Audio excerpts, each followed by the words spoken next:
Sometimes the first sound of survival is a voice refusing to be quiet. The call came in just after dawn.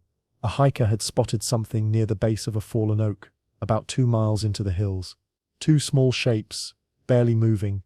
The woman on the phone wasn't sure what they were at first. Too big for squirrels, too small for coyotes. But when she got closer, she heard them, high-pitched, insistent, unmistakable. Bobcat cubs, and they were calling for someone who wasn't coming back. By the time the rescue team arrived, the cubs were huddled against each other in the hollow beneath the tree's exposed roots.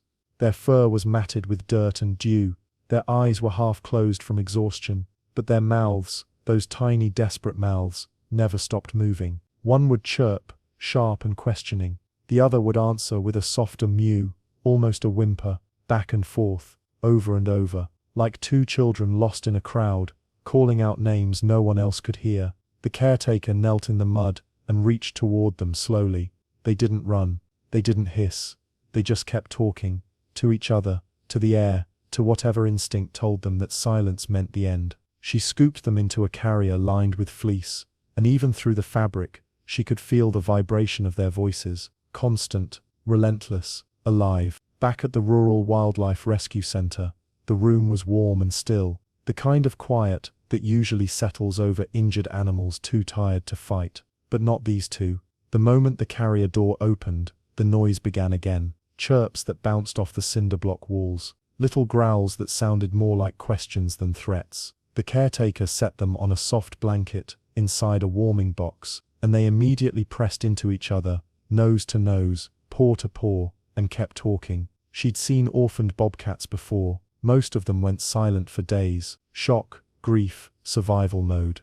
But these two, they refused to stop. It wasn't panic. It wasn't fear. It was something else. Something that sounded almost like conversation. She crouched beside the box and watched. One cub, the slightly larger one, with a crooked stripe down its forehead, tapped its paw against the other's face. Once, twice, 3 times. The smaller cub responded with a low, rumbling mew and a headbutt to the chest. The larger one chirped back, then flopped sideways into the blanket with a dramatic little huff. The smaller one crawled on top of it, and the talking never stopped. The caretaker smiled, exhausted and a little bewildered. She'd been doing this work for over a decade. Foxes, raccoons, owls, deer. She knew the language of survival. But this was different. These cubs weren't just surviving, they were communicating, and they had no intention of being quiet about it. She prepared their first meal, a mix of formula and electrolytes, warmed to body temperature. The moment she lifted the syringe, both cubs' heads snapped toward her, their ears swiveled forward, their eyes, still clouded with stress, locked onto the bottle, and then, in perfect unison, they began to chirp, loud, insistent, demanding. She fed them one at a time, cradling each cub against her chest, while the other paced in tight circles, mewing impatiently. The one in her arms didn't just drink, it complained. Little growls between swallows, tiny paw pushes against her hand. When it was done, it chirped once more, as if to say finally, then waddled back to its sibling, and head-butted it square in the ribs. The caretaker set the syringe down, and just listened, to the sound of 2 small wild creatures refusing to disappear into silence, to the rhythm of their voices bouncing back and forth, sometimes sharp, sometimes soft, always connected. She thought about their mother, somewhere out in those woods, gone now. But these two, they still had each other, and they were making sure the whole world knew it. She dimmed the lights and stepped back toward the door. The cubs curled into a tight ball, faces tucked under each other's chins, tails wrapped like question marks.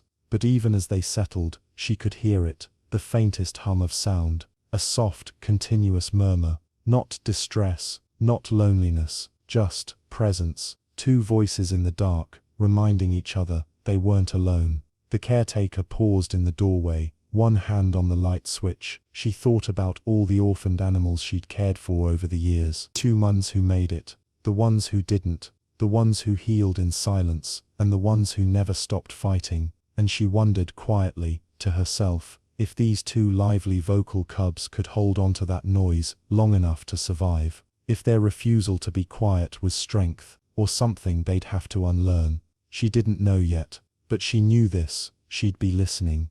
Their voices weren't just noise, they were proof of healing. Within 2 weeks, the cubs had doubled in size and tripled in volume. The rescue room, once a place of careful silence, had become a stage for 2 tiny comedians who refused to perform quietly. Every morning, the caretaker would open the door, and before she could even step inside, the chirping would start. Not distress calls anymore. These were greetings. Loud, insistent, almost indignant greetings that seemed to say, "You're late, and we've been waiting, and where's breakfast?" She'd laugh, set down the food bowls, and watch them tumble over each other in their rush to eat, all while maintaining a running commentary of mews and growls. They play-fought constantly. The larger cub, now clearly the instigator, would pounce on its sibling with exaggerated dramatics, and the smaller one would respond with what could only be described as complaint meows, long drawn-out protests that sounded almost human in their annoyance.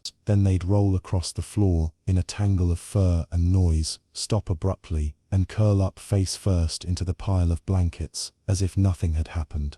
But it was the way they talked to each other that captivated everyone. Sometimes it sounded like arguments, sharp chirps traded back and forth, heads tilted, ears flicking. Other times, it felt like gossip, soft murmurs exchanged while grooming each other's faces. And, occasionally, late at night, the caretaker would hear what could only be described as laughter, high, breathy sounds that came in bursts, usually after one of them had done something particularly ridiculous. The staff started recording them. Short clips of the cubs debating over a toy mouse. Videos of them chirping in perfect harmony when the food dish appeared. Footage of one cub sitting on the other's head, both of them making sounds that defied explanation. The videos spread through the volunteer network, then to social media.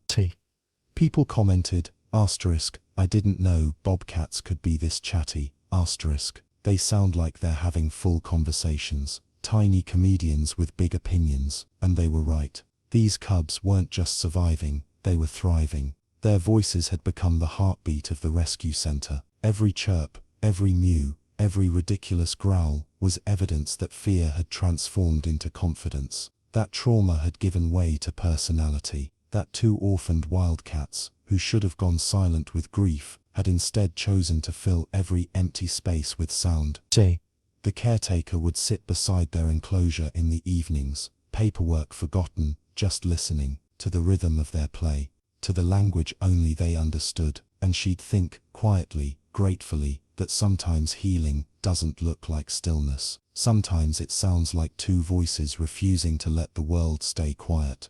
Their voices didn't fade, they just found where they were meant to be heard.